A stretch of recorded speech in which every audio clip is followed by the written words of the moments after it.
садимся на диету, начинаем страдать. Вне зависимости от того, что я делала, все равно вес может по-разному уходить. У меня была пациентка с нимфоманией. У нее было 20 половых партнеров в день. Неужели мы обречены всю жизнь либо сидеть на диете, либо толстеть? Направляя энергию на сдерживание пищи, мы не получаем результат. Почему близким вообще может быть невыгодно, чтобы, например, человек похудел? Снижение веса – это не страдание. Снижение веса – это не должно быть уровнем непосильного какого-то напряжения. Почему наш организм так отчаянно стремится откатиться назад к старому весу? Те, кто сидели на диетах, часто замечали, что, отвлекаясь, все больше хочется кушать, да? Сегодня разговор про лишний вес. Не про диеты, не про меню и не про «возьми себя в руки», а про то, почему эта тема у многих годами не решается, даже когда кажется, что все уже понятно. Мы будем говорить про привычки, про откаты, про давление со стороны близких и про то, почему борьба с собой почти никогда не приводит к устойчивому результату. Сегодня у меня в гостях психолог Илья Брежнев. Илья работает с пищевым поведением и с тем, что находится по обратную сторону диет. С внутренними конфликтами, срывами и ощущением, что ты постоянно начинаешь сначала. Илья, спасибо, что пришел. И первый вопрос. Почему мы все понимаем, но продолжаем застревать в одних и тех же привычках? Большинство из нас годами винят в лишнем весе генетику или широкую кость. Почему нам так удобно верить в эти мифы, вместо того, чтобы признать, мы просто запутались и не знаем, что делать? Почему так происходит? Привет, спасибо, что позвали. Уже, тут в вопросе заключается ответ, что почему нам удобно верить, потому что реально удобно в это верить.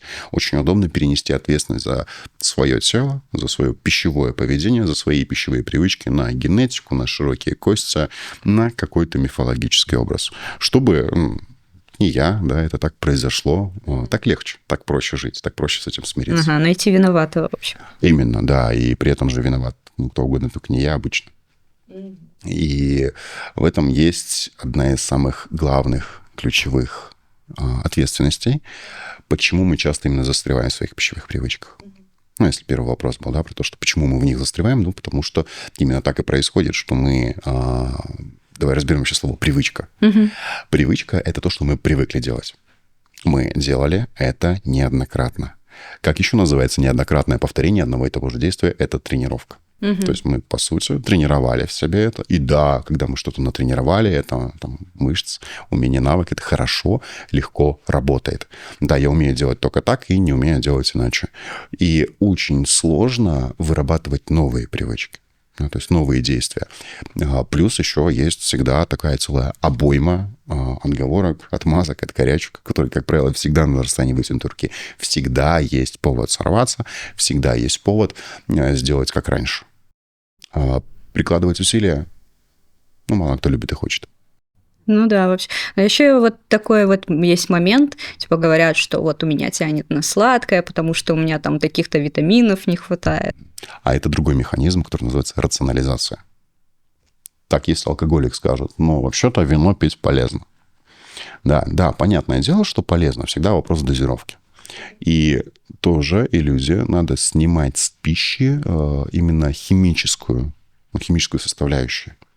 То есть даже если мы говорим про сладкое, есть некая взаимосвязь с инсулином, но это не вызывает ломки, это не вызывает страдания. Поддерживать обычный, нормальный уровень сахара в крови можно совершенно обычным питанием. То есть это не обязательно сладкое. И это мой любимый прием, на самом деле. Очень часто ко мне на группы, на тренинги по снижению веса приходят люди, которые утверждают, я без сладкого жить не могу. Да, я тоже это... Я говорю, пожалуйста, чай. Обычный чай, выпейте чай с сахарозаменителем. Есть кола без сахара, даже энергетики, без сахара есть. Все-таки, не, это не то. Хочется пирожного, конфетку, тортика. Я теперь говорю, давайте поставим чай с сахарозаменителем и пироженку, Это же эмоции разные. Дело не во вкусе, не в консистенции, дело в эмоциональном насыщении. Так, например, практически у всех людей на планете Земля, если я говорю, например, тортик со свечками, для нас это не просто кондитерское изделие, это не просто что-то очень сладкое, да, с красивой декорацией огненной, да, с фаер-шоу. Это сразу ассоциация с праздником, с днем рождения, с родными, с близкими, с ностальгическими воспоминаниями. То есть мы берем вот так на тортик и навешиваем на него просто невероятную уйму именно эмоциональных, интеллектуальных потребностей, которые, хотя бы так.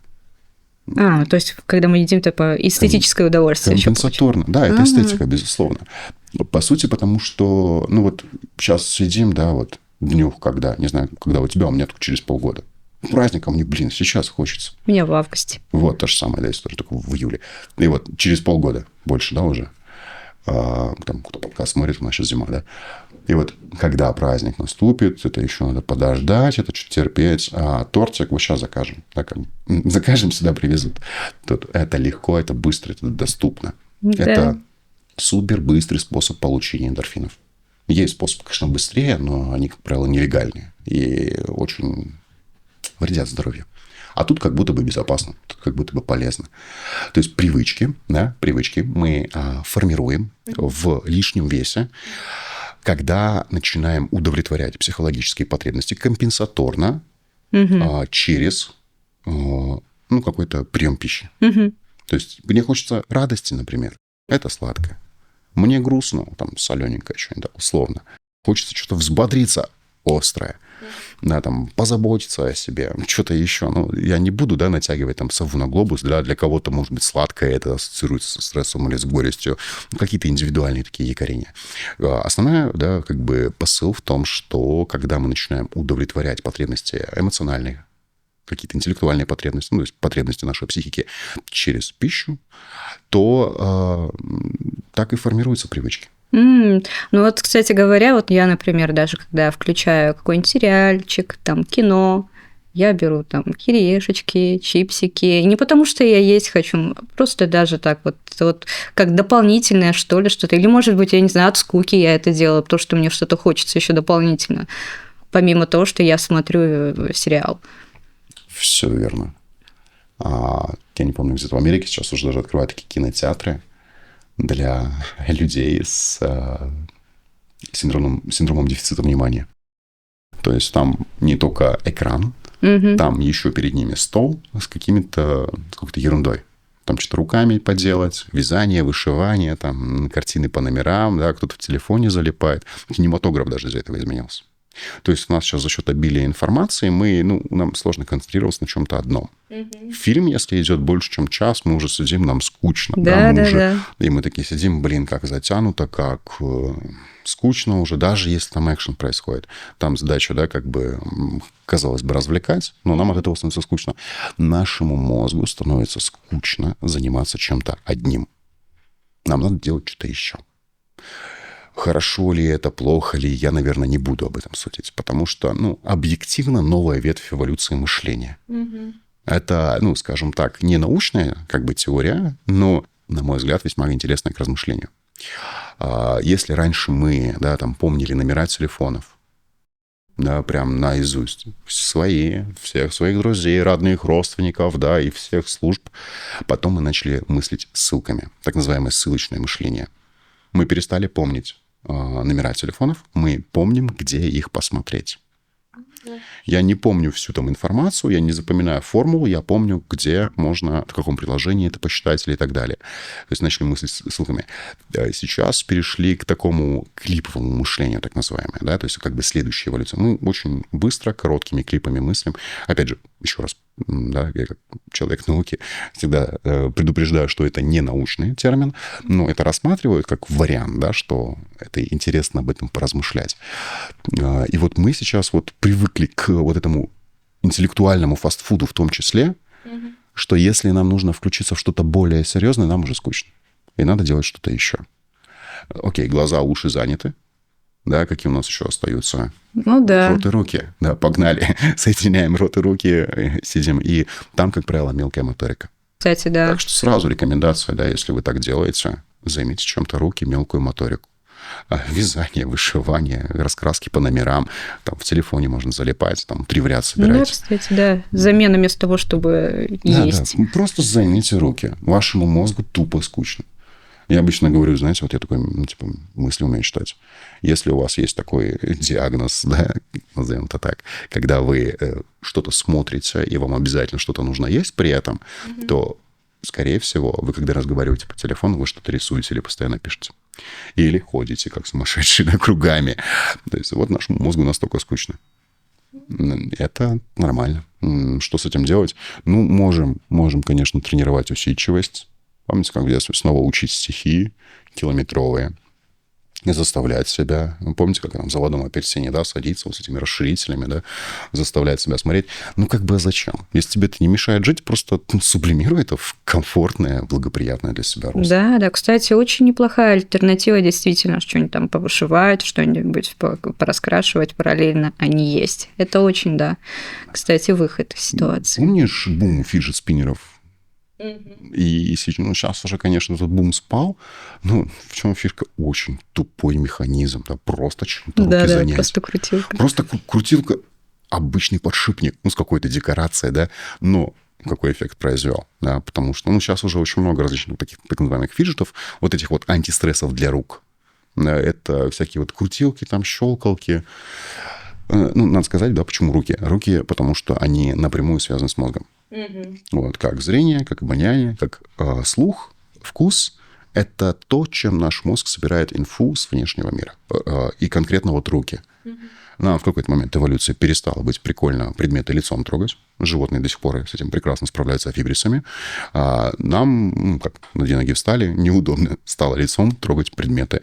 И наш мозг такой, надо что-то делать с чувствительностью, и вынес на руки, на ладони. Мы именно окружающий мир изучаем пальцами, ладонями. И вот когда мозгу скучно, он такой, вот тут не задействованы еще каналы, надо делать что-нибудь. Поэтому, да, занимайте мелкую моторику, Мелкая моторика действительно развивает мышление, казалось бы, да, там, вижу я, как это связано с мозгом, да, напрямую. Да, это может быть что угодно. То есть деньги считать можно, картины по номерам, конструкторы собирать. Я думаю, есть вектор, да, каждый найдет в этом векторе что-то свое. И прикинь, вот только содержание, условно говоря, сокращение чипсов, к примеру, просто снеков, да, давай не конкретно докапываться до чипсов или каких-то продуктов, просто вот это вот снекование, перекусы, перехваты уже может сократить на 300-400 килокалорий внешнее потребление пищи. Ну да. А 300-400 килокалорий, чтобы израсходовать, надо где-то час бежать. Ого.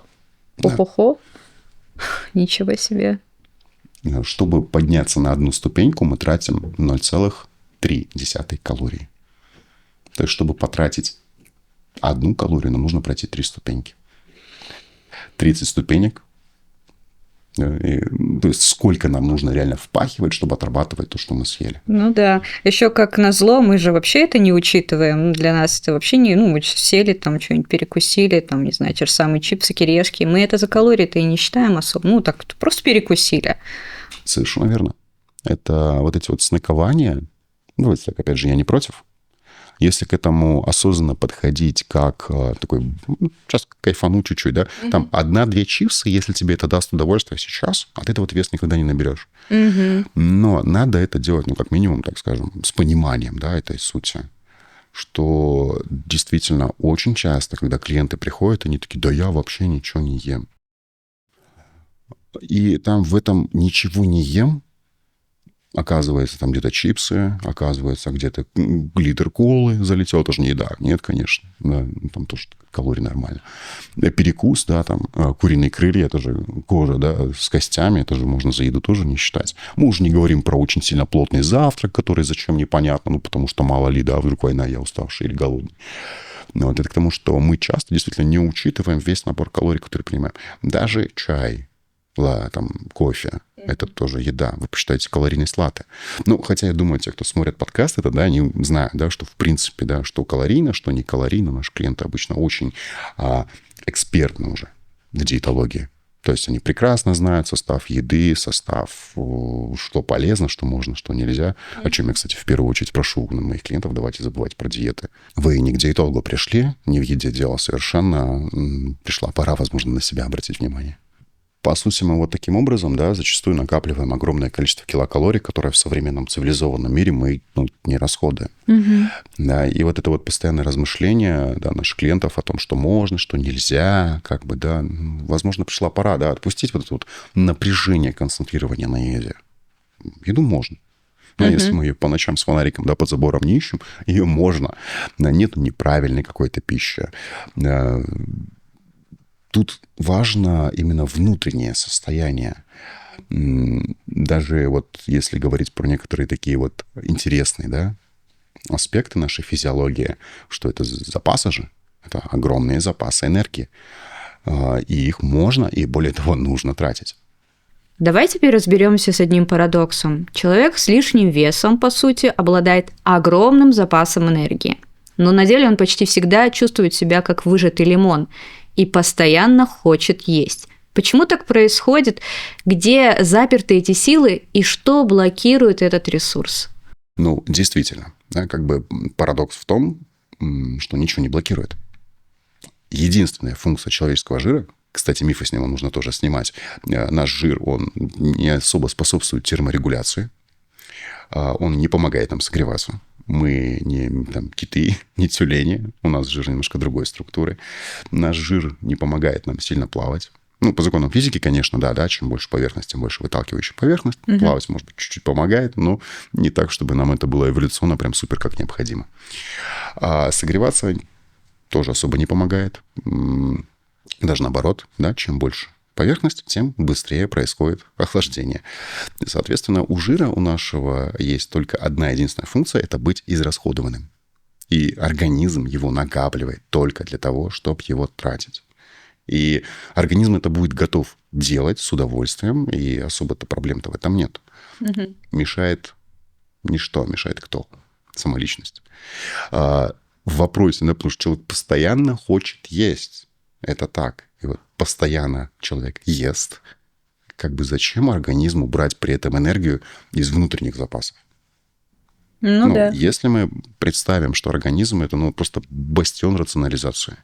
Миллионы лет эволюции, да, они очень мудро сложили наше тело. Есть баги, есть косяки, да, там позвоночник, стопы, есть косяки, но с жиром норм все. Он должен быть потрачен. Но потратиться он может только при условии, что есть необходимость брать эту энергию. Если этой необходимости нет, то как бы зачем ее тратить? А парадокс заключается в том, что когда мы, например, садимся на диету, и сидя на диете, мы вот в каком состоянии находимся? Когда-нибудь сидел на диетах? Ну, было дело, да. Состояние о том, что ты думаешь, когда я пойду поем, а что я поем, а сколько я поем. Как при этом эмоции? Ну, такое себя. Да. Ну, то есть, да, на таком каком-то дискомфорте, на взводе даже где-то немножко. Ну, вот, наверное, 99, да, 9, как сейчас модно говорить у психологов, и особенно некоторых наших клиентов, когда сидят на диетах, они не воспринимают это как какую-то радость. Да. Они это воспринимают как систему ограничений. И теперь, если мы рассмотрим сознательные и немножко бессознательные процессы этого парадокса, да, что у нас есть, вот не буду сильно душнить, но вот максимально упростим, есть адреналиновые процессы, где нам радостно, весело, мы такие заряженные. Вот это вот все. Есть дофаминовый процесс, где мы расслаблены, где мы кайфуем, где мы вообще в абсолютном спокойствии. Оба процесса нужны. Первый, чтобы активизироваться, чтобы включиться, чтобы бороться, драться с медведем, выгонять его из норы там, или что-то такое делать. Второй – это для того, чтобы нас постоянно ввело в зону комфорта. То есть, когда наш мозг получает импульс со знаком плюс, мы такие в зоне комфорта, все норм, все кайф, это хорошее место. Что-то не так, надо, чтобы было так. Да, то есть, это механизм вознаграждения нашего мозга. И что происходит? Когда мы садимся на диету, мы это воспринимаем как систему напряжения. То есть, это система борьбы, сражения. Или какого-то даже наказания. Именно. И в этот момент организм такой, так, нам надо драться. Когда мы сваливаем от тигра, нам не до расщепления жира, нам там не для стройности, нам сейчас надо свалить. Вес не снижается. Ну, то есть, когда есть симпатическая и парасимпатическая нервная система, они как вкл-выкл по очереди работают. То есть, когда мы в напряжении, в стрессах, да, какое-то количество килограмм снижается, но потом перестает, так называемое плато. И там вообще пофигу, ешь ты там, не ешь, ты там страдаешь на диетах, вообще в ноль, да, выходит. И диета превращается в какое-то мучение, мы не видим, да, результатов, и бросаем это, и снова наедаем килограмм. Тоже, да, вот эта вот гармошечка бесконечно, постоянная, хорошо изученный, на самом деле, феномен, эффект. И дело не в физиологии. Дело в том, как мы к этому подходим. Потому что в природе, например, все, кто набирают жир, они его тратят. Медведи набирают много килограммов жира, но они впадают в спячку, да, и тратят запасы жира. А верблюды набирают горб себе, там, 2 горба, 2-3 месяца по пустыне ходят, не едят, норм. То есть у жира, да, вот у человеческого в том числе, функциональная такая задача – это быть батарейкой такой определенной. И если у меня есть потребление энергии извне, то как бы зачем мне тратить батарейку? Пусть лежит. Вот пусть и не тратится. Ну, да. А если я такой в состоянии напряжения, то тоже пусть не тратится. И тем более давай совместим, да, это с предыдущими нашими привычками, что мы делаем во время стрессов чаще всего. Ну, кто-то ест, а кто-то от еды... Вот я, например, в момент стресса я не ем, наоборот. Да. То есть мне кусок в горло не лезет. Согласен. Да, и так бывает. Да? Но есть те, кто заедают Да. стрессы. То же самое, знаешь, с каким-то напряжением. Кто-то заедает, кто-то не заедает. То же самое с радостью. Кто-то не может представить, что без тортика день рождения может пройти. Для меня, если день рождения дошли до тортика, день рождения не удался. Ну, то есть надо раньше, да, как бы уже в фазу веселья переходить. Это к тому, что это индивидуальные особенности каждого человека. С уважением к личности, да, мы по-разному реагируем, опять же, да, на те или иные состояния, внешние какие-то события. И так происходит, что если мы воспринимаем диету как стресс, как напряжение, как грустно, как вот тяжело, нам очень сильно хочется это заесть. И, казалось бы, да, диета нам нужна для того, чтобы там здоровье, ну, я за здоровье, да, как бы в первую очередь, для того, чтобы приобрести там стройность, легкость, вот это вот все, омоложение. Но мы это воспринимаем как какую-то систему непомерного самонаказания, которая увеличивает в нас состояние психологического напряжения, которое рано или поздно будет компенсировано. И компенсировано, как правило, привычным способом. Ну, то есть тем, как мы привыкли уже это делать, чаще всего через еду. Мы на пищу так навешиваем на какие-то функции, как мы уже ранее, да, говорили, и хотя бы так их получали, садимся на диету, начинаем страдать, напрягаться. Как вот не видели любимого человека, да, мы начинаем скучать. У нас изначальная потребность любви никуда не делась. Нехватка выражается в том, что это накапливается. И когда мы увидели любимого человека, нам хочется больше обниматься, больше контактировать, больше разговаривать. И то же самое с пищей происходит в диетах. Мы это сначала у себя забрали, потом вернули, и нам надо компенсировать то, что мы недополучили, не на физическом уровне. Телу вообще все равно. Я, когда повышение квалификации проходил именно на медицинского психолога, нам физиолог так и рассказывал. Вот тело, оно работает на уровнях, ну, биохимии, законы физики, да, как бы все понятно. Если мы представим, да, что вот автомобиль, ему все равно, откуда брать топливо. Ему без разницы совершенно, да, это может быть канистра в багажнике или красивая вкусная заправка, где друзья тусуются. Очень классная метафора в том плане, что вот автомобиль — это механик. Да, работающий по законам физики. Наше тело — это тоже механика. Но мы с вами не только тело. Где заправляться, решает наш водитель, наш мозг, наша психика. И мы решаем, что ну, вот, канистра в багажнике — это ну, как-то грустно, скучно, не весело, неинтересно. А вот там прикольная заправка, куда интересно заехать, там еще друзья заодно тусуются, да. И вот там прикольно, там интересно, поеду заправлюсь. Единственное, что автомобиль, ну, ты больше, чем бак не заправишь, ну, или сколько у тебя канистр, да, там есть. А вот наше тело можно нормально, таки, да, у нас канистры такие по всему телу распределены, и нормально так можно перебрать. Да, а вот мне всегда было интересно, вот, например, взять 2 девочек. Вот одна съест кусочек торта, другая съест кусочек торта. И вот у одной этот кусочек торта отложится в жир, а у другой как бы она не толстеет. То есть, и не сказать, что она прям большой там физической нагрузкой занимается или еще что-то. Вот какая вот такая худая будет, а какая-то прям вот... Почему так происходит? То есть, почему одна полнеет, а другая... Это метаболизм или что это? Особенности организма? Говорил один из моих учителей, Милтон Эриксон, он говорил, в жизни есть боль, и это нормально.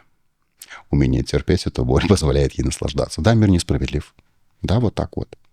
А с другой стороны, у меня была пациентка с нимфоманией. У нее было 20 половых партнеров в день.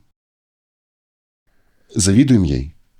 Ну, не сильно, да? Не сильно. Почему мы тогда, извините, к другой полости завидуем? Ну, как бы... У всех разные физиологические потребности. Ну, то есть не надо ориентироваться на кого-то. Даже если мы с тобой попробуем синхронизовать дыхание, просто дыхание обычно, да, это физиология.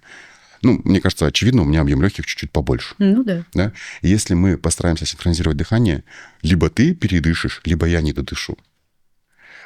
Даже если мы возьмем так два одинаковых человека, действительно, внутренние процессы, действительно, метаболические процессы у всех разные.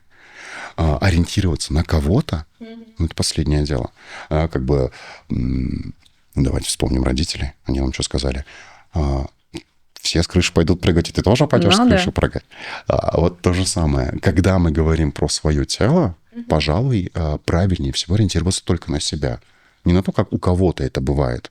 У кого-то, извините, там 2,5 партнеров, да, у кого-то, не знаю, там, недержание, да, раздраженный кишечник. Это не значит, что это правильно. Это не значит, что так надо. Это значит, что у кого-то это по-другому. Ну, да. Просто вопрос зависти, да. Почему Именно. вот они там едят, да, а я не ем? Опять же, дело в том, что идет гиперфиксация на уровне эндорфинов. То есть мы как размышляем? Мы думаем, что вот человек кайфует от того, что ест очень много, да, там, и при этом стройный. Ну, может, он не кайфует, может, он вот так вот ему под горлышко, да, сидит, может, он не хочет столько есть, но ему приходится. Вот. А мы просто думаем, что человек счастливее от этого. Не факт, не факт. А еще такой важный, да, как бы комментарий важно сюда добавить в том, что эффект наблюдателя. Мы наблюдаем, да, вот я такая, мы с подругой съели по одинаковому тортику, да, и у меня плюс килограмм от этого, а она вот такая же стройная. А может, это единственный кусочек тортика, который она съела за всю неделю, например. Кстати, да, очень даже может Мы быть. не можем наблюдать реально круглые сутки за человеком. Да. Но если мы понаблюдаем, на самом деле, там плюс-минус. Ну, там не сильный разлет в килокалориях идет. По данным Всемирной организации здравоохранения, среднесуточное потребление женщин в энергии от 1200, городских жителей берем, 1200-1800 килокалорий. Ну, то есть, по сути, 500 килокалорий разлет. Да, при одинаковой жизнедеятельности, при одинаковом образе жизни и так далее. Хотя, ну, тоже, да, можно пересматривать эту систему уже, мне кажется, в современных реалиях даже меньше. Поэтому, да, надо наблюдать постоянно. То есть это, скорее всего, не сильно много больше. Я бы сказал еще, что зачем можно понаблюдать очень часто. Тоже можете запоминать, кстати говоря, привычка стройных людей – это есть медленно. Зачастую они едят немного, они едят долго. Они едят медленно. То есть жуют дольше или вообще ковыряются очень долго? Жуют, ковыряются, на всех уровнях взаимодействия они делают это дольше. То есть пока я съедаю тазик, там подруга съедает настолько, а мы одинаково вроде ели, да, как бы по времени, и кажется, что мы едим одинаково. На самом деле нет.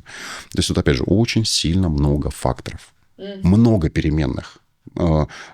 Напоминаю, первый, да, как бы тезис: не надо в любом случае ориентироваться на кого-то.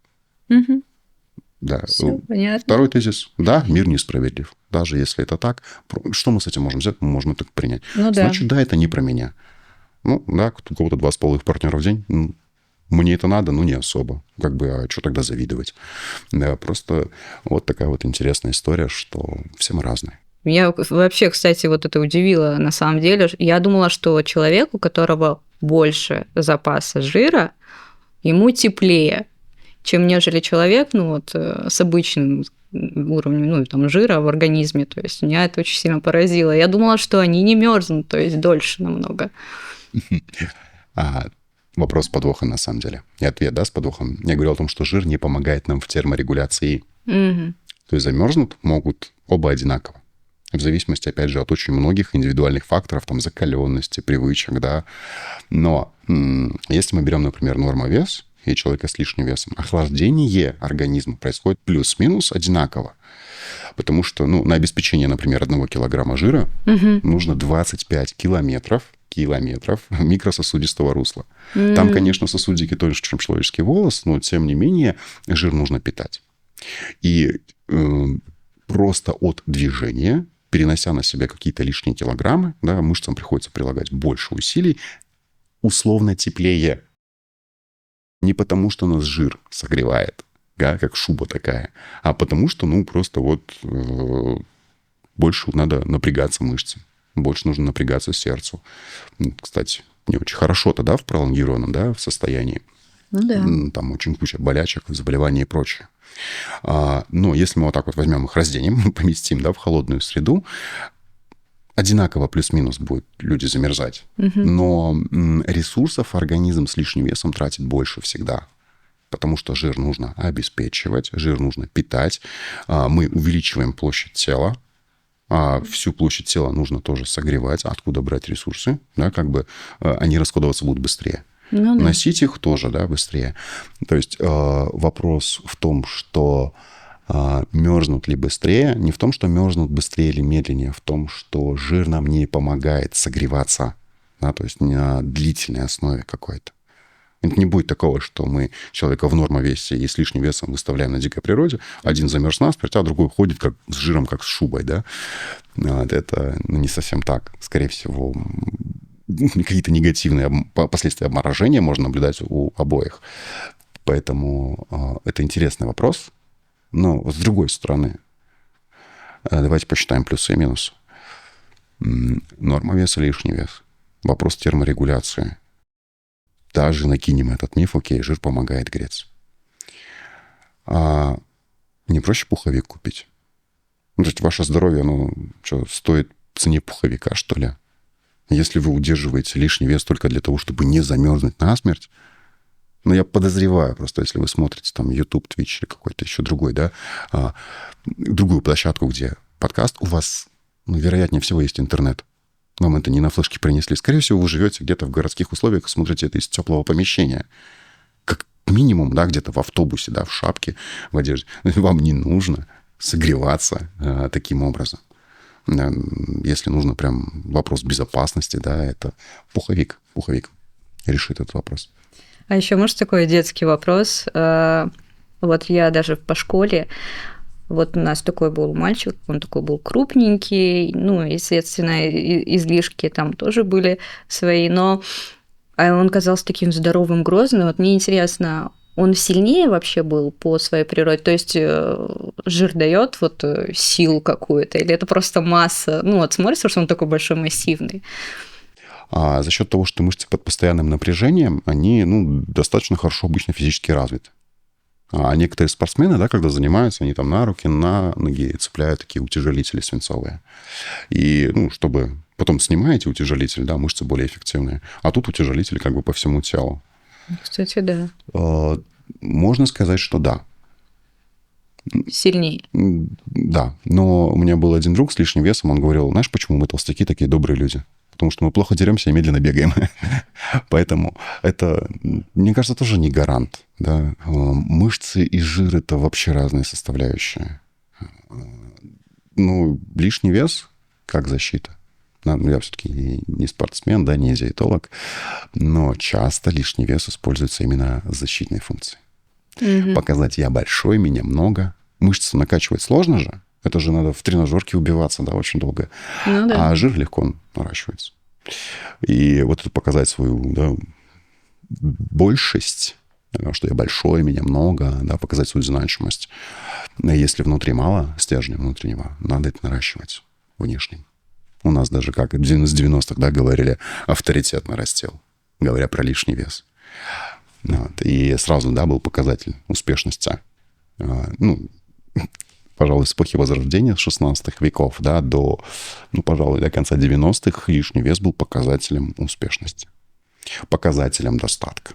статусу. Ну да, то, что ты вот много можешь и кушать. Да, что у тебя все хорошо вообще по жизни, ты обеспечен. Да, там женщина с лишним весом была символом там, плодородия. Эти вот африканские Венеры, да, там такие сочные женщины. Но сейчас как будто бы мир чуть-чуть, поменялся. Да, у нас перестала быть эволюционная необходимость в этих запасах энергии. Мы сейчас, слава богу, там от чумы не умираем, да, у нас сейчас нету каких-то пролонгированных таких этапов голодания. Да, к счастью, все это в прошлом. Это я про вообще весь мир, да, говорю. В большинстве, да, как бы цивилизованных стран, опять же, те, кто смотрит, скорее всего, уже с этим маловероятно, что встречаются. И современные миллионеры, они же, наоборот, да, показывают, что... То если раньше там любого короля посмотреть, да, там, обязательно огромные объемы. Сейчас, если мы посмотрим на миллионеров, они, наоборот, демонстрируют свою достаточность тем, что у них есть время, чтобы следить за собой. Они все стройные, подтянутые, да, они все там духовно развитые. Вот. А еда стала развлечением для бедных. Получается же, что обычно любая борьба с лишним весом строится на запретах. Не ешь, считай калории, терпи. Но ведь это чистой воды насилие над собой. Почему сила воли почти всегда проигрывает в этой войне? Как вообще можно договориться со своим телом, чтобы оно перестало требовать еду из ней и начало тратить то, что уже накоплено внутри? Да, действительно, чаще всего и диета – это борьба. Да, это борьба с собой, с лишним весом, с чем-то вообще непонятно с чем. Да, всегда призываю вообще перестать, наконец, бороться с лишним весом. Потому что, когда ты борешься с лишним весом, даже приобретая какие-то привычки, чаще всего привычки тоже неправильно приобретаются. Приобретаются привычки бороться с лишним весом. И вот ты достиг стройности, у тебя в навыках бороться с лишним весом, да. Есть грядка, есть лопата, ты скопал грядку, все, да, цель достигнута, что еще делать? Идти копать следующую. В нашем случае надо набрать вес, чтобы снова перекапывать эту грядку раз за разом. И сила воли – это действительно обязательно, да, какой-то инструмент. Казалось бы, любую силу лучше всего применять как-то вот по назначению. Можно тратить огромное количество сил в никуда, и я иногда призываю клиентов все-таки уже задуматься, да, как бы объективно посмотреть со стороны. Вот вы там сидели на диетах, голодали, убивались в тренажерном зале. Это огромные силы. Я не обесцениваю. Получили вы те результаты, которые вы хотели? То есть туда ли вы приложили силы? Я не говорю, что это не работает. Это работает для кого-то. Работает ли это для вас? Сила воли, любая сила воли, которая прилагается, если это на постоянных каких-то усилиях, это всегда вопрос времени. Банальный, да, эксперимент. Мы берем кружку, например, и она легкая. Она наполовину полная. Я оптимист. И вот сколько я могу ее продержать? С каждой секундой она будет становиться все тяжелее и тяжелее. Может быть, я ее смогу продержать час, или 2, или 1,5. Но рано или поздно, даже от минимальной, да, силы, такой вот, да, как бы нагрузки, точнее, такой минимального приложения силы, мышца все равно будет уставать. И рано или поздно я спущусь к точке начала. Там, где мне не надо прилагать усилия. В чем задача была? Просто держать кружку, по-моему, тупо. Если она мне конкретно здесь мешает, может быть, ее переставить. Казалось бы, да, про кружку нет, я сейчас про лишний вес. То есть мы прилагаем какие-то усилия, напряжение, которые рано или поздно возвращают нас в изначальную точку. То есть человек, получается, морально не привыкнет. То есть вот в постоянной этой борьбе рано или поздно он сдастся, получается, да? Точно, да, именно.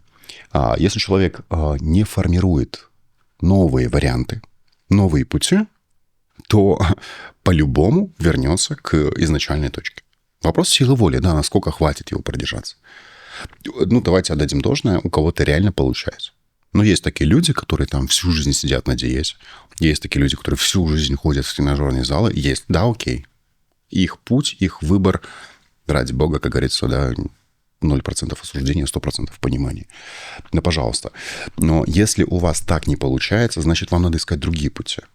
Не ваш это путь, да, как бы вы прилагаете усилия в бессмысленное русло. Можно себя заставлять годами. Вот это вот моя любимая, да, там привычка формируется 21 год. Ой, 21 день, да-да-да. Хоть 21 год, может быть, потребуется на это.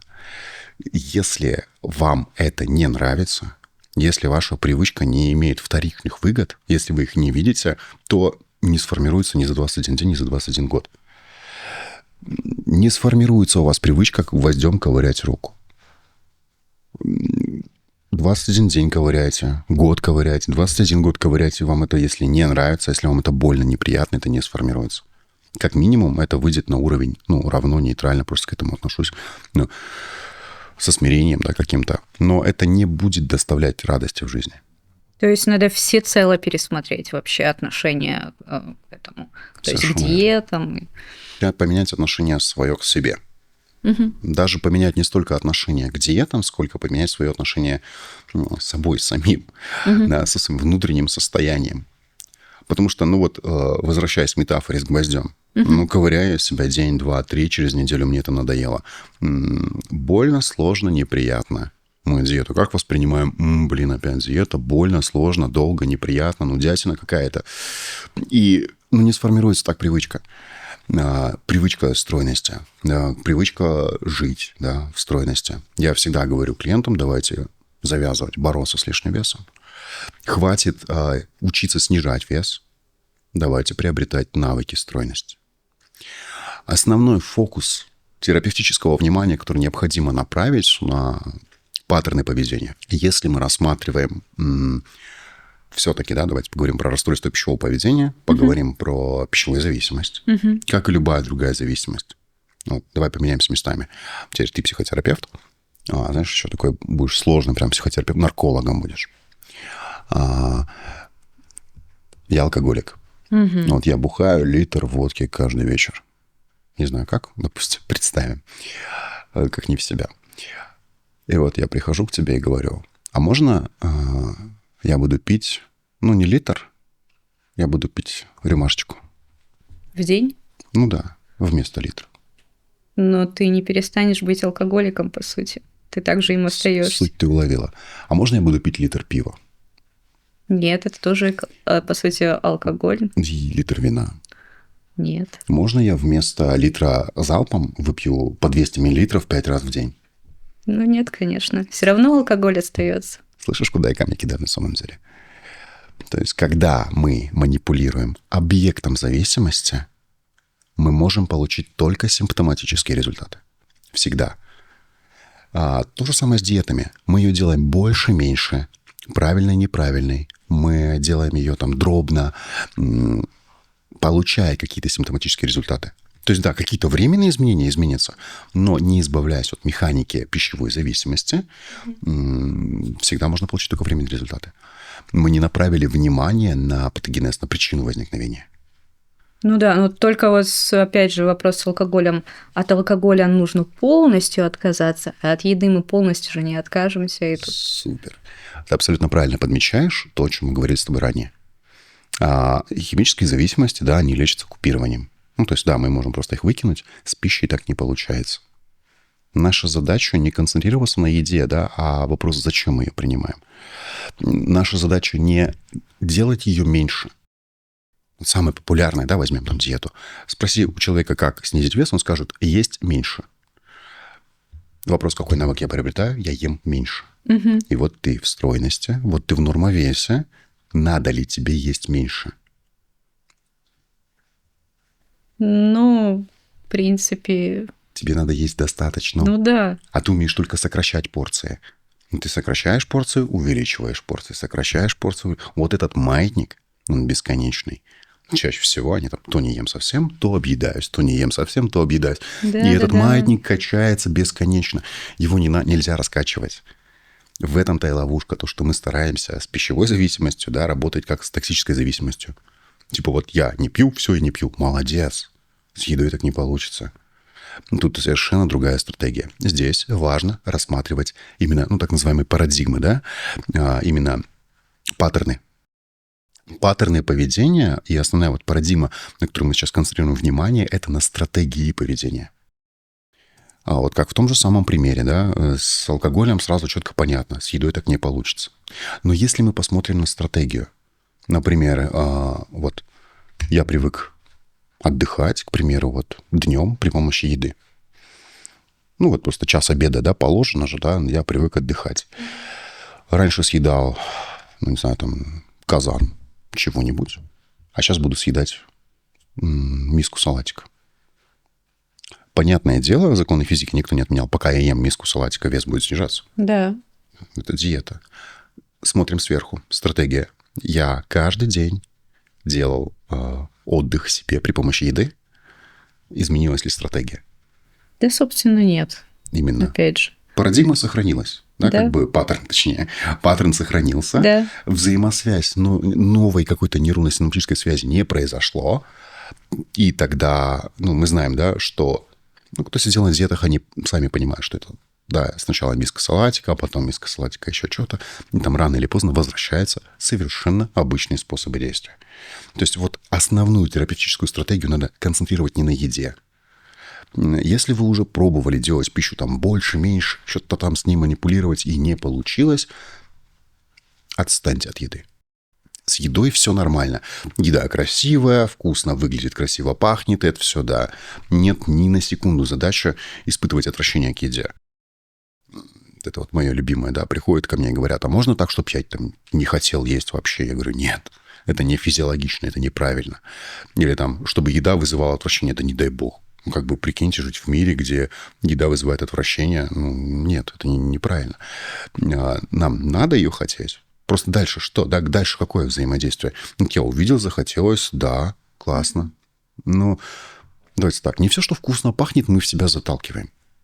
Ну, цветы вкусно пахнут, мы их не едим. Мыло вкусно пахнет, мы его не едим. Надеюсь, очень сильно, да. Еда вкусно пахнет, да. Все, это не обязательно дальше есть. Красиво выглядит, 100%. Картина красиво выглядит, мы это не едим. Да, там красивый автомобиль, мы его не грызем.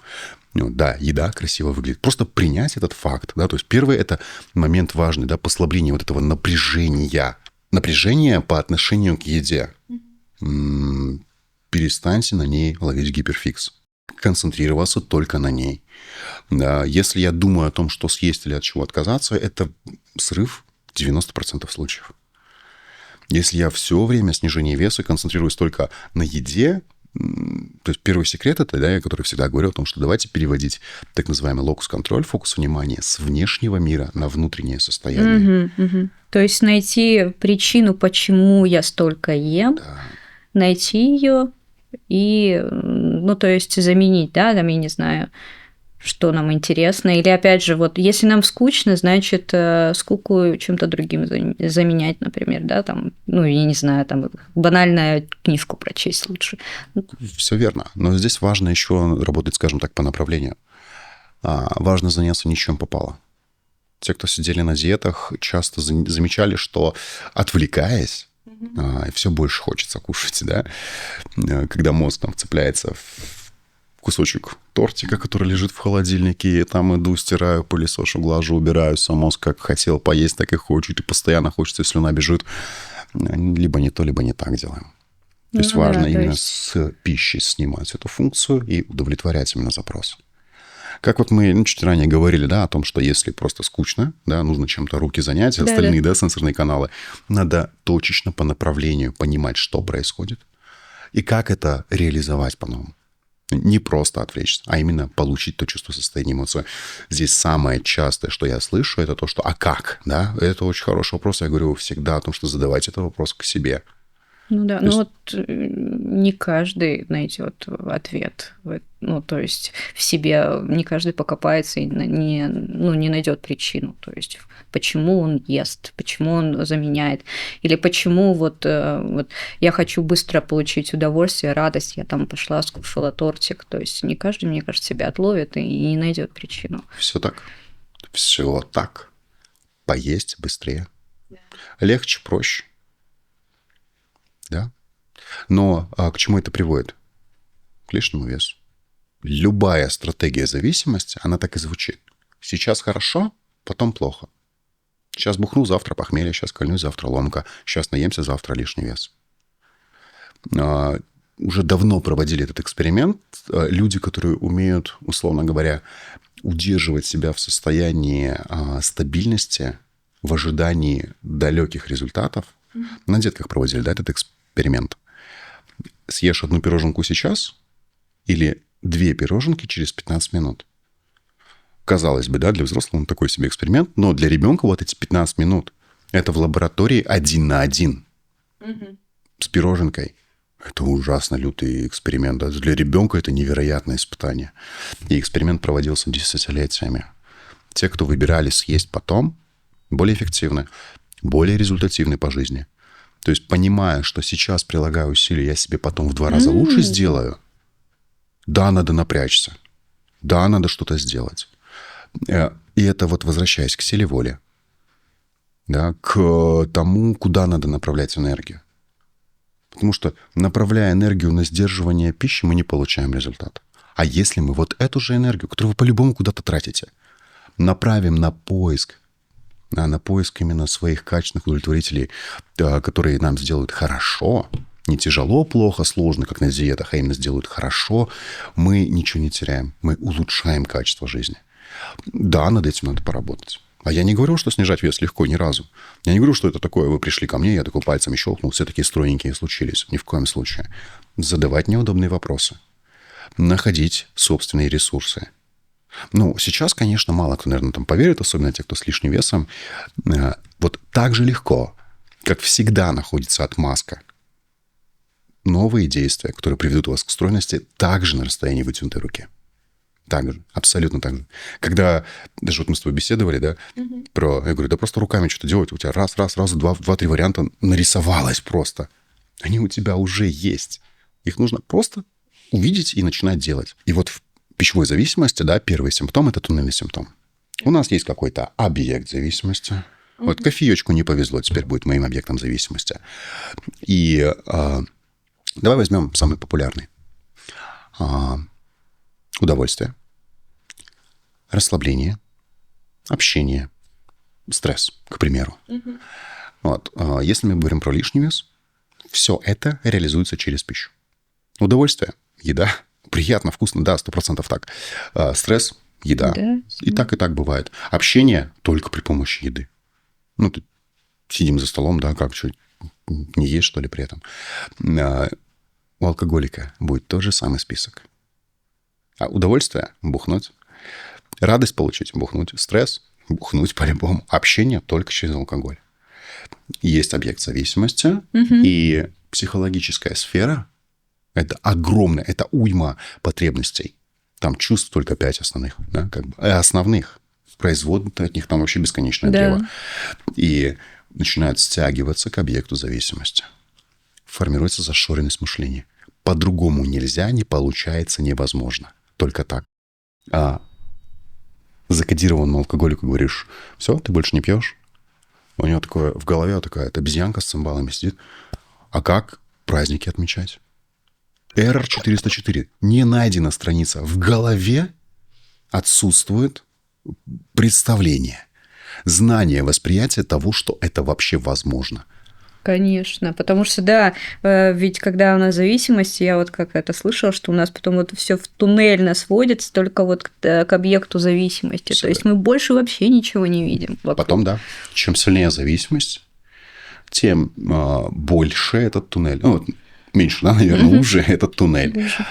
Да, с пищей есть еще такой феномен, как культивирование объекта зависимости. От слова «культ». Вот. Что, кстати, у алкоголиков тоже сейчас происходит. В том плане, что некоторые думают, что если я пью дорогой вискарь, я не алкоголик. И не важно, что я это делаю по литру и каждый день. Не важно, что, ну да, это бытовой алкоголизм, дружище. Не важно, что, да, как бы это там портвейн 3 семерочки, да, или это дорогой вискарь. Если ты ежедневно упарываешься этим объектом, то да, дружище, это зависимость. Вот. То же самое с едой, да, это культивирование часто происходит. Ну, надо признать, что тут по факту социокультурный код. На всем постсоветском пространстве есть определенный культ еды. Да. И это нормально, то же самое, да. Наша нет задачи менять образ жизни. Зачем? Ну, типа, кто мы такие, да, как бы, чтобы менять менталитет, чтобы менять какие-то традиции, обычаи, нет. Но в этом же самом менталитете, традициях, обычаях есть стройные.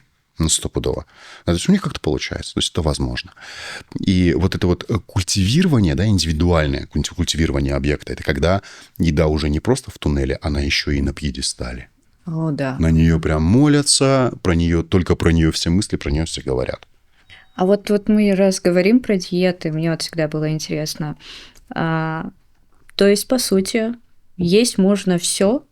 Ну, вот, например, там, приходит человек в полном весе, и, типа, я вот люблю бургеры иногда есть. Ну, то есть он, получается, может этот бургер, по сути, на самом деле съесть, да? То есть нет определенно, нет, ты только на овощах сиди, нет этого. То есть можно, да, себе это позволить? Конечно. Конечно. Все вопросы всегда в количестве. Уже, ранее говорили, да, о том, что все-таки, да, всегда я не диетолог, и я не говорю о том, что какая-то еда правильная, неправильная. Естественно, да, там в долю специфики работы все про это знаю, но любая еда правильная. Нет неправильной еды. Если это продается, если это можно купить, если бы это было прям вот вредно-вредно, этого бы, в принципе, не продавали. Но, как сказал Парацельс, яд от лекарства отличает дозировка. Да, согласна. Хейтят Кока-Колу, да, часто. Там гвоздь растворяется. Сахара много. О, ужас, гвоздь там растворяется. Это кислота, октофосфорная кислота. Гвоздь растворяется в грейпфрутовом соке. Грейпфрутовый сок может нас отравить, и желудок нам сжечь быстрее, чем Кока-Кола. Там кислота еще повыше. Но для нашего желудка это такая мизерная кислотность. К тому, что 5 литров и воды будет вредно выпить. Собственно, да. Не говоря уже про другие какие-то напитки, чай, кофе, что угодно. Важно не принцип много-мало, принцип достаточности. Если это бургер, да пожалуйста. Если это 50 бургеров в день, пожалуй, too much. Да. Если это диетическое страдание, я хочу и заказываю мини-бургер, да, там и страдаю, тоже зачем? Да, и, кстати, это очень даже правильный подход, потому что есть такое понимание, типа, если запретить тебе есть вилкой, ты будешь хотеть вилку, то есть запретить тебе вообще не есть там бургеры, там или еще что, и будешь это хотеть есть, и ты обязательно сорвешься. Это, кстати, действительно очень правильный подход, что можно все, но в разумных количествах. Да. Тут, правда, а зачем себе что-то запрещать? Я не знаю, кто нас будет смотреть, из какой страны, из каких регионов, но, надоели как будто бы уже все запрещать. И так уже легче перечислить, что нельзя, да, чем то, что нельзя. Может быть, правда, да, одно из правил, которое я на своей программе всегда озвучиваю, это то, что давайте так, можно все. Любой вопрос, который начинается с вопроса «а можно?», я всегда говорю «да, можно». Вы взрослый, я взрослый, и никто не вправе вам что-то запрещать. Я не буду там с каской, с овчаркой, с автоматом стоять возле вашего холодильника, и никто не будет. Все можно. Говорю, хотите, давайте сюда закажем, да, пожалуйста. Вопрос, зачем? Если у меня есть цель, я делаю целесообразные какие-то действия. Важно не отказаться, а сделать выбор осознанный. Если я запрещаю себя, зачем? В плане, что это даст, кроме напряжения? Может быть, разрешить себе? Прям позволить себе. Просто вопрос, что позволить и что разрешить. Тоже, кстати, часто распространенная ошибка. Могу себе позволить вообще-то. Между прочим, да? Да. Я всегда говорю о том, что любовь к себе и избалованность – это разные. Я говорю, вы же детей любите, вы их балуете, а это не круто. Это инфантилизация личности.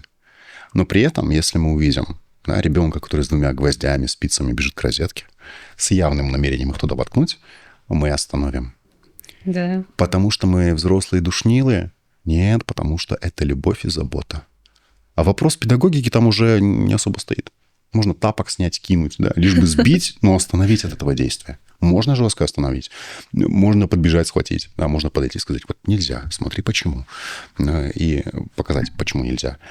К тому, что иногда остановить себя – это проявление любви к себе. Именно из любви к себе мы себе что-то не позволяем. Омар Хайям, да, давно говорил о том, что лучше быть одному, чем с кем попало, и быть голодным, чем есть, что попало. Пожалуй, да, да. И вот, кстати, про диеты, да, вот это вот иллюзия победы. Иллюзия победы, когда получилось воздержаться. Прям такие вот увидели, захотели, отказались, воздержались. Я такой, нет, это иллюзия победы. Да, потому что срыв, да, скорее всего, будет? Конечно. Это показывает то, что приходится воздерживаться. Ну да, так. Возникает напряжение, тяга. Да, и я прилагаю усилия, чтобы воздержаться от этой тяги. Мне приходится прилагать усилия в воздержание. Да, то есть, опять же, срыв рано или поздно произойдет. А второй момент, а почему? Почему приходится сдерживаться? Значит, слишком сильно провоцирует. Например, я знаю, ты не пьешь, да? Вот я сейчас такой литр вискаря 30-летнего достану. Придется тебе сдерживаться? Нет. То есть, тебе прям отказаться от него придется. Да нет же. Просто не возникает тяги. Да. Отсутствие вот этого состояния, что хочется, но я воздержусь, это показатель. То есть проще, когда ты видишь, красивая бутылка, да, красивый цвет, у меня в этом нет потребности. Вот это отсутствие зависимости. Алкоголику все равно там водяру поставь мутную какую-нибудь, сразу там слюна побежала, рука затряслась, да. Вот где показатель, да, тоже зависимости. Поэтому это интересный вопрос того, как... Вот опять же мы приходим к тому, что надо менять отношение к этому. То есть я отказываюсь от тортика не потому, что я там хочу похудеть, а тортик этот мне просто не принесет того, чего я от него жду. Вот смотри, давай сейчас ментальный эксперимент с тобой вместе проведем. Ничего делать не надо, в плане того, что не надо впадать в какое-то состояние транса, в астрал куда-то уходить, просто размышляем на эту тему.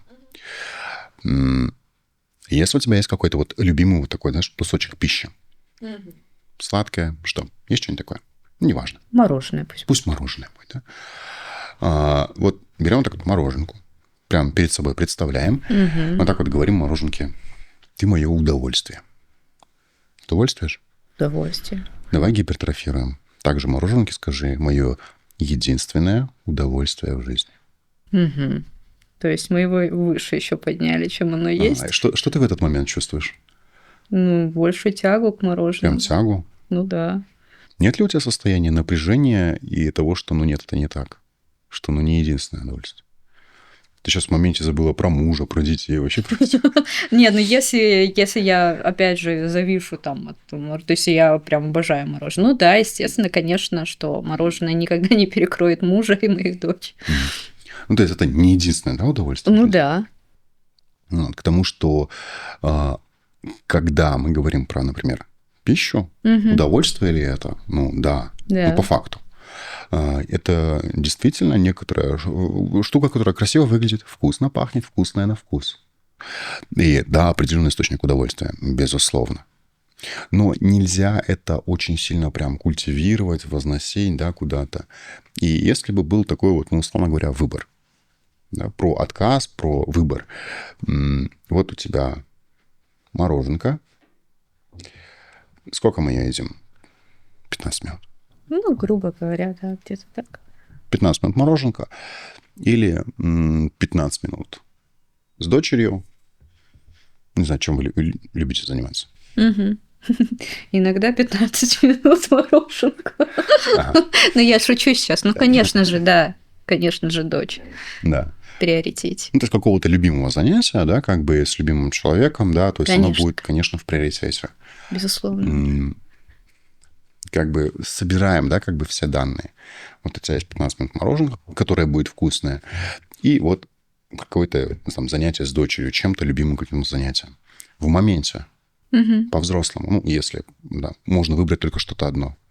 Что ты выбираешь? Конечно, свою дочь. Выбор не изменен, да, так же? Да, конечно. И вот в момент выбора, отмотай время назад, в момент выбора ты отказывалась от мороженки? Нет, мороженое, в принципе, оно на второй план ушло. Я даже об этом не задумывалась. Совершенно верно. Это именно происходит момент не отказа, а перенаправления энергии. И это не тяжело. То есть приходилось ли прилагать силу, напряжение, вот этот вот импульс, воздерживаться от мороженки, но пойду там с дочерью, да, там пообщаюсь, да, там погуляем, потусуемся. Не приходится напрягаться там, когда мы не сдерживаем энергию, а просто находим вот эти вот варианты. Кстати, да. И у всех людей с лишним весом в нормовесе всегда когда-то было такое состояние, когда мы занимались чем-то, любимым делом. Это может быть профессиональная деятельность, это может быть хобби, влюбленность. Когда мы так с головой в что-то уходили, что вообще не вспоминали про еду. Совершенно. Только вечером обычно прилетает: о, я же целый день ничего не ел. Не надо там за троих теперь поесть. То есть, находясь вот в этом состоянии потока, удовлетворения запросов физики, да по-честному, в цивилизации сейчас, в современном мире мы от голода не умрем. Вообще никак.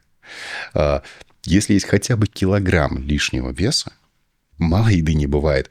Не может быть физически. Бывает либо достаточно, либо лишнее. Вот, поэтому от того, что мы там пропустили завтрак, обед и, не дай бог, ужин, ничего страшного совершенно не произойдет. Главное, наша психика все-таки первичнее в этом вопросе. И вот, кстати, самая демотивирующая штука в похудении, когда ты героически сбрасываешь 10 килограмм, а через месяц они возвращаются, да еще и приводят с собой друзей. Почему наш организм так отчаянно стремится откатиться назад к старому весу? Неужели мы обречены всю жизнь либо сидеть на диете, либо толстеть? Да, вот эти самые пружины, они-то по сути и возникают. Ну, как пружины, да, почему я их пружинами называю? Потому что постоянно вот туда-сюда. То сдавили, то расслабили. Вот реально пружина. Вот наши психологические запросы, которые мы удовлетворяем при помощи еды, ну, как мы ранее говорили, да, навешав функцию, а потом забрав эту функцию, это психологические потребности, которые мы так вот сдавили. Силы воли вот пока хватает держать эту пружину, вес снижается. Мы ее отпустили, пружина такая мяу, и стрельнула. С плюсом, естественно, потому что нужно декомпенсировать. Вот это вот состояние постоянного сброса на вес, когда, опять же, да, вот даже формулировки вопроса, да, там, героически, напрягаясь, там, 10 килограмм снижаю, а потом, да, вес возвращается быстрее, чем снижается. И, кстати, тоже одна из, таких особенностей, почему, людям с лишним весом, если мы говорим про пищевую зависимость, бывает сложно. Привычка получать вот эти вот быстрые дофамины. То есть захотел кайфануть, сразу кайфанул.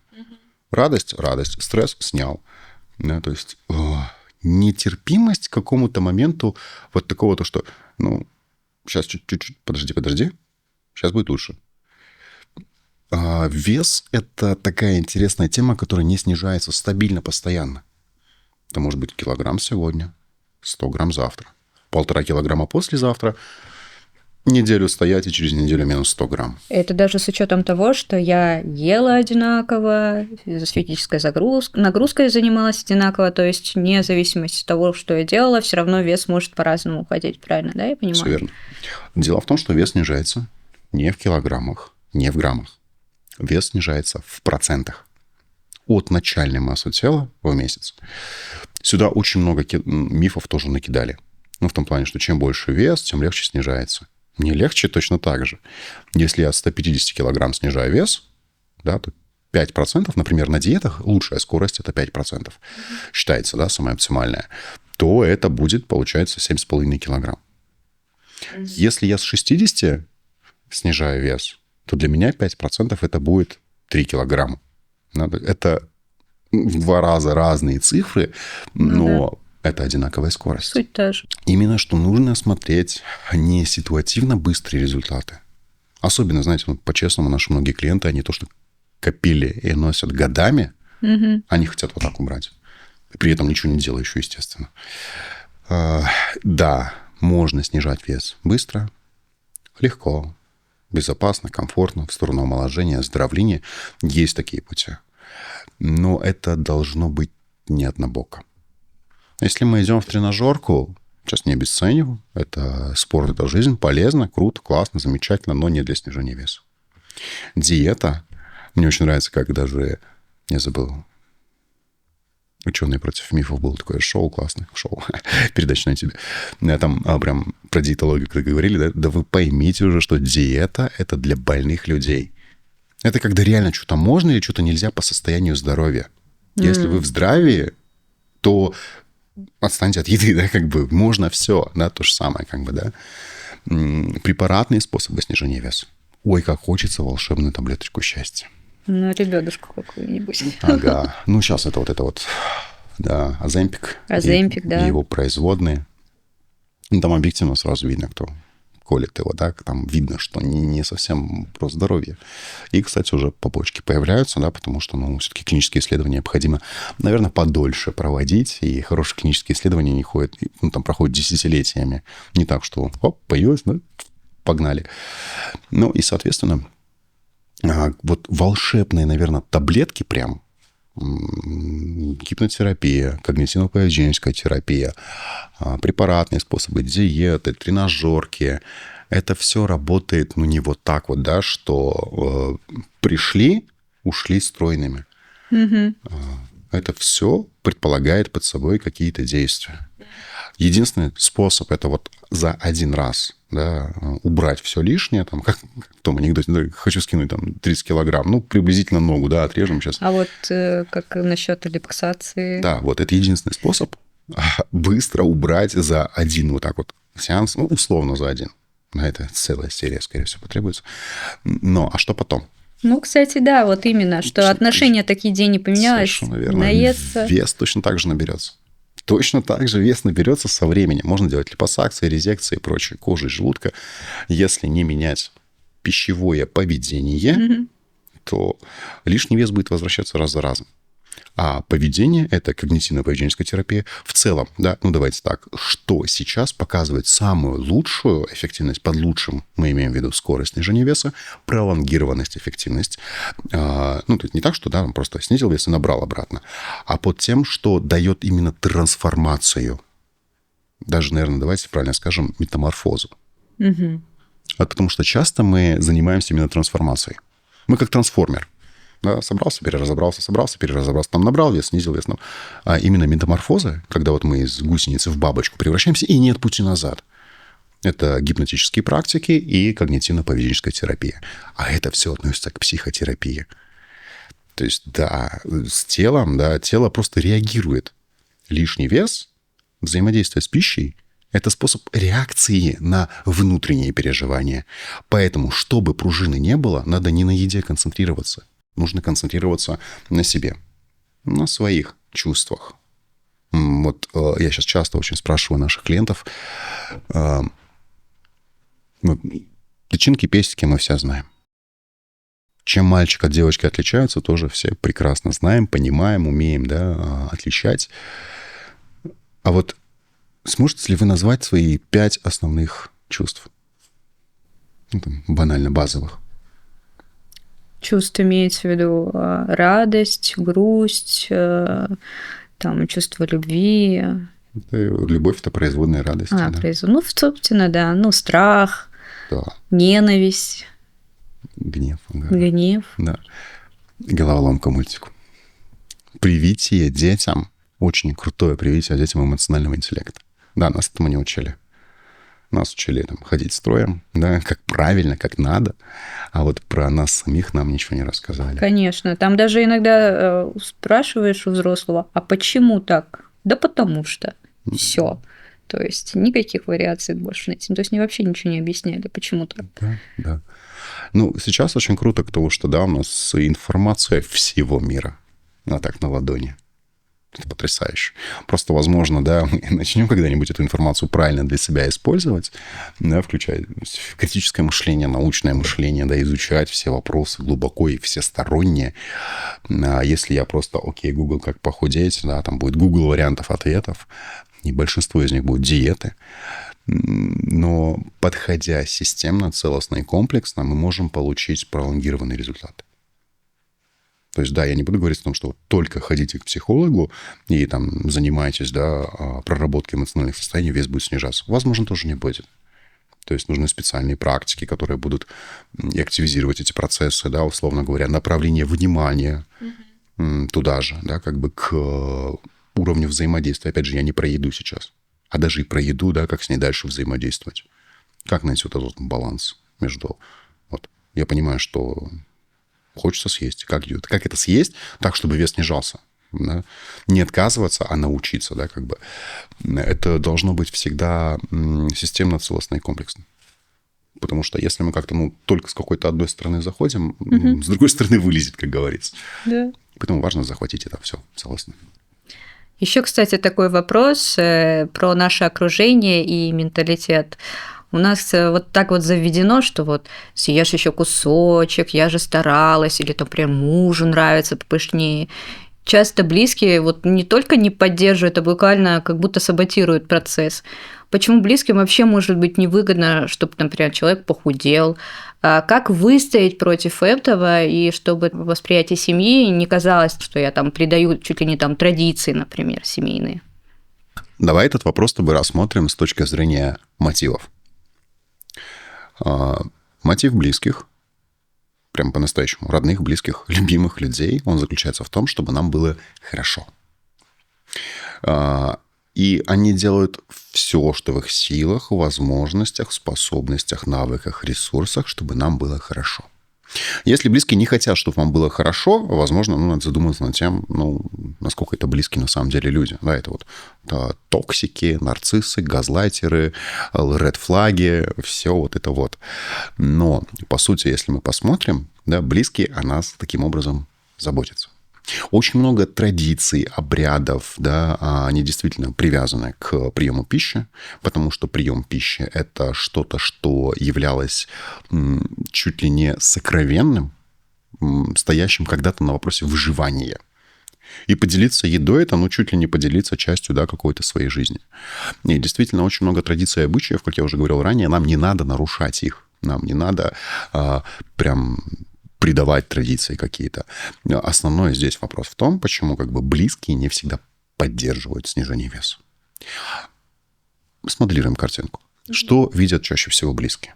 Они видят, что мы вот с ними едим, мы с ними взаимодействуем, мы с ними радостные, веселые, общаемся, у нас все хорошо. А мы садимся на диету. Мы гипертрофируем, да, сейчас, но мы на диете начинаем страдать. И вот мы сидим, все едят, я не ем с пустой тарелкой. Еще это часто демонстративно еще делается. Типа, посмотрите, пожалейте. Да. Прикинь, да, за общим Дастарханом бы, да, сидели, да. И я с пустой тарелкой. Конечно. Стремно, да? Надо накормить, надо проявить любовь, заботу, внимание. Когда хозяйка целый день готовит, она же хочет, чтобы позаботиться о всех.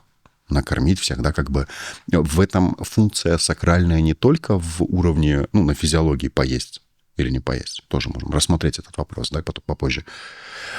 Функция поделиться, функция передать любовь, внимание, заботу и сделать нам хорошо. Да? То есть нужно подчеркнуть, как говорится. А тут мы, получается, что видят близкие? Вот мы с лишним весом, нам хорошо. Мы начинаем снижать вес, нам плохо. Мы транслируем эту картинку.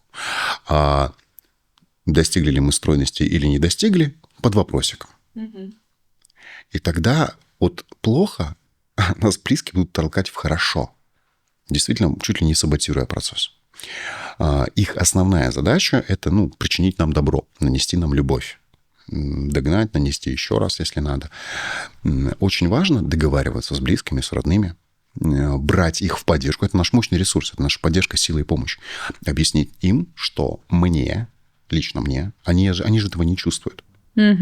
Вот, когда у человека болит голова, например, мы об этом никогда в жизни не узнаем, пока он об этом не скажет. Мы не обладаем ни телепатией, ни какими-то вот этими вот экстрасенсорными возможностями, чтобы узнать, что человек чувствует на самом деле, пока он словами через рот это не выскажет. Человек говорит, у меня болит голова, мы ему такие, вот, на, выпей таблеточку. Заботимся, да?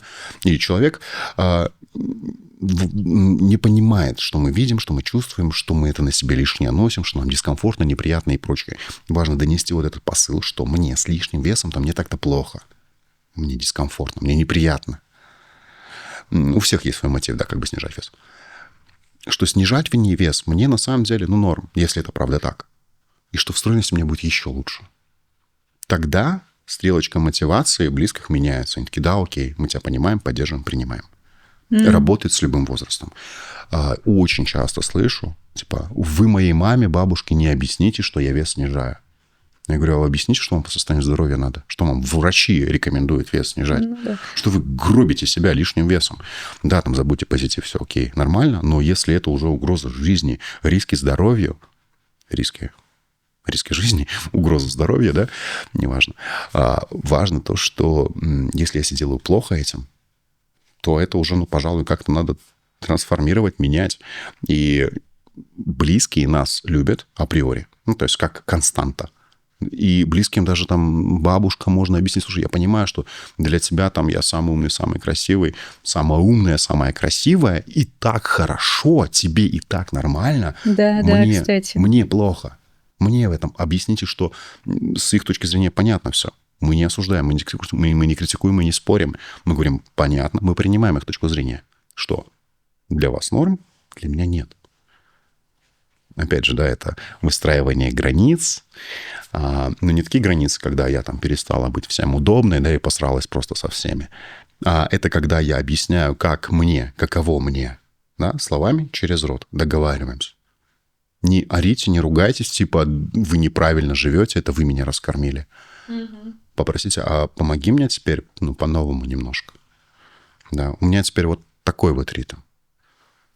И включаются. Вне зависимости от возраста, менталитета, традиции, обычаев. Если мы умеем договариваться.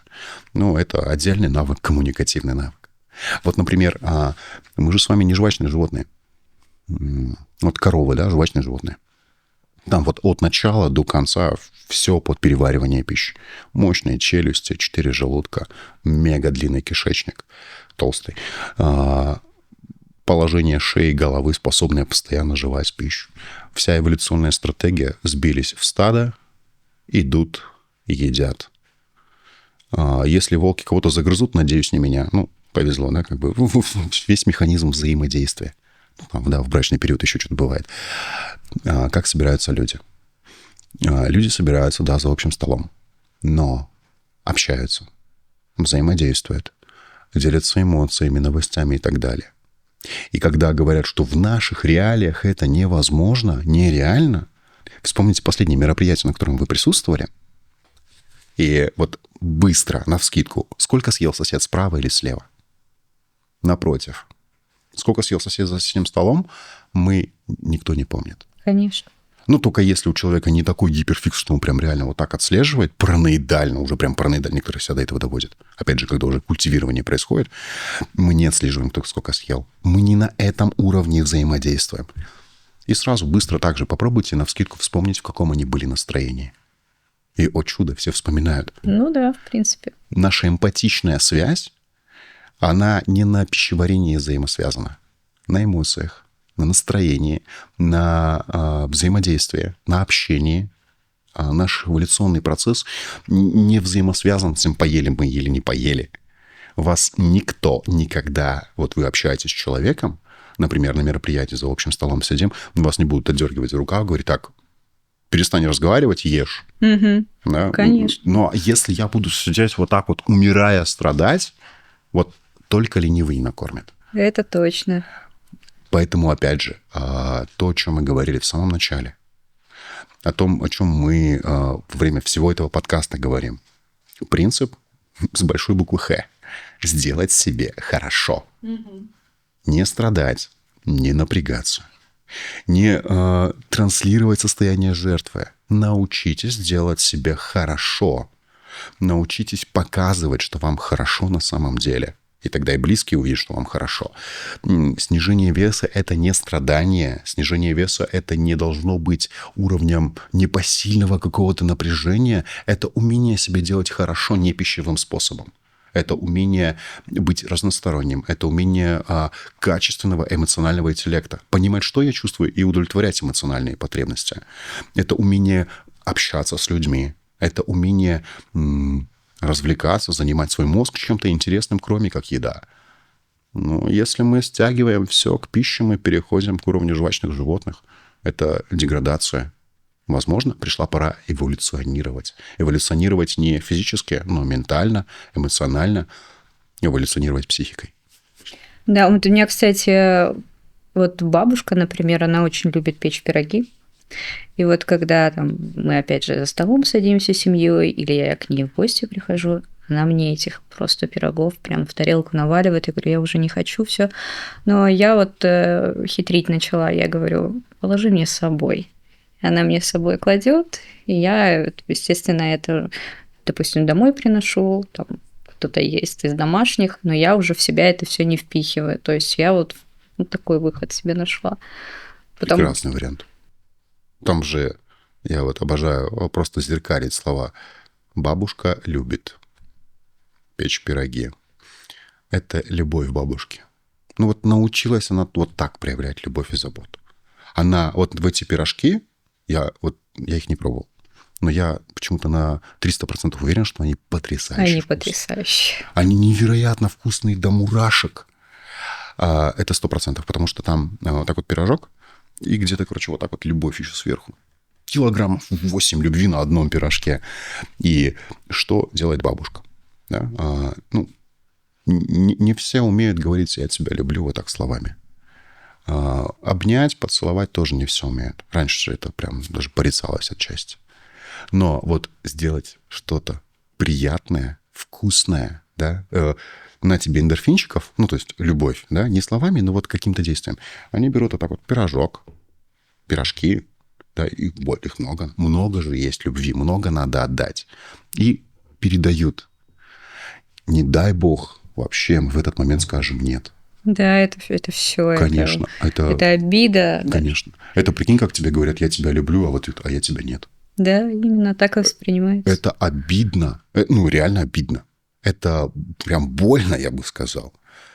Поэтому это прекрасный вариант. Говорит, спасибо, я тебя тоже люблю. Твои пирожки самые вкусные в мире. Я их вот беру. Можно еще парочку, пожалуйста? Все, беру, все. Вот туда уже не лезет, я вот так вот с собой возьму, да, как бы. Мне вот под горлышко пока. Но я их очень люблю, тебя люблю. Беру с собой. А там дальше, да, тут самое главное, энергообмен произошел. Поделились любовью, вниманием, заботой. И там можно даже первый не пробовать сказать, вот только что поел, можно с собой побольше. Прям не стесняться, да, попросить побольше, чтобы уж точно наверняка. Да. Ну вот у меня, кстати, еще тоже такая ловушечка со стороны семьи. Я буквально год назад, даже больше, весила на 10 килограмм больше. И они мне все, тебе было намного лучше, когда ты весила на 10 килограмм больше. Ты прям выглядела лучше. И они прям вот это все пропихивают, тебе надо поправиться, ты сильно-сильно худая. Я говорю, а мне прекрасно. Они говорят, нет, ты сильно худая. Вот они как бы... И я думаю, что не я одна, то есть так да. Попадаю. В других семьях также. И вот тоже, да, надо как-то уметь отвечать на это. Когда мы с тобой говорили, да, тоже уже об этом, то, что вот с 16 века где-то до начала, до конца 90-х лишний вес был признаком достаточности. Те, кто тебе это говорят, скорее всего, все еще в тех парадигмах мышления. Ну да. Так что мы что делаем? Мы с окружающими не боремся. Мы говорим, ну, окей, да, хорошо, я понимаю, что вам вот так нравилось больше. Ну, интимный вопросик. Они тебя там без одежды видели? Ну, вряд ли, да? Как бы, они же не знают, ну, как там все, да, на самом деле. Они не знают, что ты, опять же, чувствуешь. У них есть картинка мира, у них есть свое восприятие, и они имеют на это право. Угу. Вот. Я купил Феррари, мне отец говорит, ну, слушай, мне Ламборджини больше нравится. Я такой, ну, да, окей. Но я для себя хочу Феррари. Ну, как бы, какая разница, что тебе нравится, молодец, нравится, люби. Как тебе нравится, пожалуйста. Ты имеешь право на свое мнение, я имею право на свои потребности, свои ощущения. Да, именно. И вот то же самое. Ну, в этом плане, что касается нашего тела, нам не надо искать поддержки и одобрения со стороны близких. Ну, зачем? Татуировку захочется набить — набьешь. Не захочется набивать — не набьешь. Если у тебя это в тебе отзывается, то тебя окружающие не остановят. Ну, собственно, да. Если не отзываются, тебя окружающие не убедят. Твое тело, твое дело. Делаем со своим телом ровно столько, что сами решаем нужно. Мы в этом абсолютно правы. Ну и, честно говоря, тем более, как бы, насколько бы близкие люди не были, наше тело — это исключительно наша компетенция. Это вообще не их дело, если честно говорить. Ну, при всем уважении, любви и заботы. Конечно, да. Ну, как бы, какая вам разница, да, близкие, родные, окружающие, по идее, не имеют права лезть в наши какие-то вот телесные состояния. Да, это вот раньше это, да, действительно были границы капец стерты. А когда рожать, давая уже детей, да. Молодожены, пока вот ребенка не родят, единственное, что слышат от старшего поколения, когда рожать, рожай уже. Да, часики-то тикают, вот это вот все. Ну, извините, вы реально уже, получается, в репродуктивную систему влазите, да? То есть вот настолько вы границ не чухаете. Опять же, да, к тому вопросу, выросли же без психологов нормальные, да? Кто вам сказал, что нормальные, да? Сейчас, да, мы уже умеем вот это вот состояние немножко больше уважения к личности. Не коллективизации надо. Кому надо, вообще непонятно. Хочешь рожай, хочешь не рожай, как бы твое тело, твое дело, да, твоя жизнь. Ты имеешь право жить свою жизнь вообще-то, да, не ради коллектива, социума, традиций, обычаев и прочего-прочего. Ну, если ты в современных реалиях находишься, у тебя есть право жить свою жизнь. И у тебя нету обязан, надо, должен. Есть определенные, да, скажем так, рамки административного, уголовного кодекса и морального кодекса, как бы, да. Но в целом, если ты что-то делаешь, что не противозаконно, что никак не влияет на окружающих, ты имеешь право это делать. С телом, от того, что я снижаю вес, это вообще никого никак не затрагивает. Это ни на кого никакого воздействия не оказывает. Поэтому что мы делаем? Мы говорим, да, классно, что вам нравилось больше, мне нравится вот так. Научиться говорить, вот мне так больше лучше. Знаешь, вот с точкой. Это как, есть такое упражнение, научиться говорить «нет» без объяснения причины. Замечал, что мы не умеем говорить «нет»? Да, кстати. Мы всегда говорим «нет» и оправдываемся сразу. Да, мы сразу говорим, почему нет. Нет, потому что... Можно сказать просто «нет». Просто не хочу. Не обязательно, да, прям по-честному могу сказать, просто не хочу. Там просто могут начаться вопросы, а почему? Да. А почему ты не хочешь? Да потому что... Потому что не должен что-то хотеть, когда кому-то что-то хочется. Собственно, да. Мы уходим, да, вот на этот уровень, да, границ, да, там, опять же, к тому же, что вопрос снижения веса, стройности, подхода к снижению веса, это не фактор, там, поел или отказался от еды. Это фактор эмоциональный, коммуникативный, интеллектуальный, иногда даже духовный, да. То есть это факторы, где пища – это 1%, условно говоря, да, там, один уровень. И вот еще 4 уровня, да, там, другого характера совершенно. И большинство из этого явно не про еду. То есть не физиологическая основа. Это больше запросы психики. Но если условно резюмировать, делать себе хорошо, но не пищевым способом. Еда – это круто, классно, но это не единственное в нашей жизни, что приносит нам счастье, радость и удовольствие. И качественное удовлетворение именно запросов жизни. Не ограничивать себя в еде, а перестать себя ограничивать едой. Илья, спасибо за такой интересный, а главное, полезный разговор. Я думаю, что зрители данного подкаста очень много полезного для себя почерпнут. А для вас, дорогие зрители, если вы хотите узнать что-то у Ильи, например, или проконсультироваться, то смотрите в описании. Всем пока-пока!